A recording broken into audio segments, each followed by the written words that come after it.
القبض على المستشار مرتضى منصور بتهمة سب وقذف رئيس النادي الأهلي الكابتن محمود الخطيب.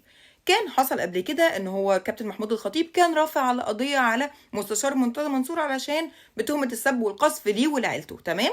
بعد كده اللي حصل طبعا حصل نقض واستئناف ونقض، واتأيد عليه الحكم ب في القضيتين، قضية بسنة مع إيقاف التنفيذ وغرامة، والتانية غرامة وحبس شهر.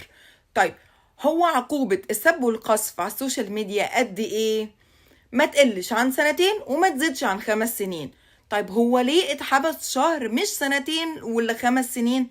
علشان القاضي شايف ان هو فوق السن 70، فكفاية عليه ان هو يبقى شهر واحد.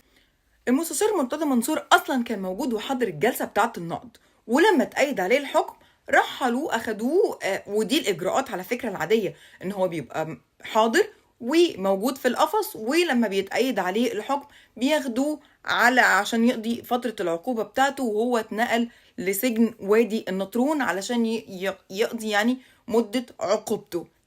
الغريب في الامر لما تفتح وتشوف السوشيال ميديا علشان تشوف الخبر ده، مش هتلاقي بس مشجعين النادي الاهلي اللي كانوا مستنيين تأييد الحكم والخبر ده. تخيلوا كمان نادي الزمالك، مشجعين كتير من نادي الزمالك اللي هو اصلا رئيس النادي كانوا مستنيين كمان الخبر ده. تفتكروا ليه؟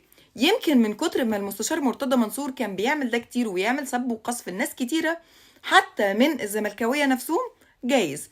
طب تفتكروا بقى لما المستشار مرتضى منصور يطلع تاني من عقوبته، تفتكروا هيرجع تاني للسب والقذف اللي هو اصلا اتحبس بسببها؟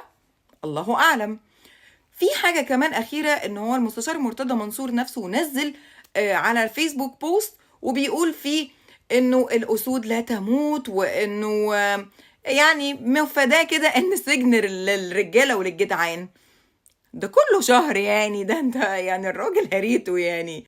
ما تنساش لو الفيديو ده عجبك تدوس لايك، وكمان لو مش مشترك تشترك في القناة وتفعل الجرس علشان يوصلك مني كل جديد. سلام.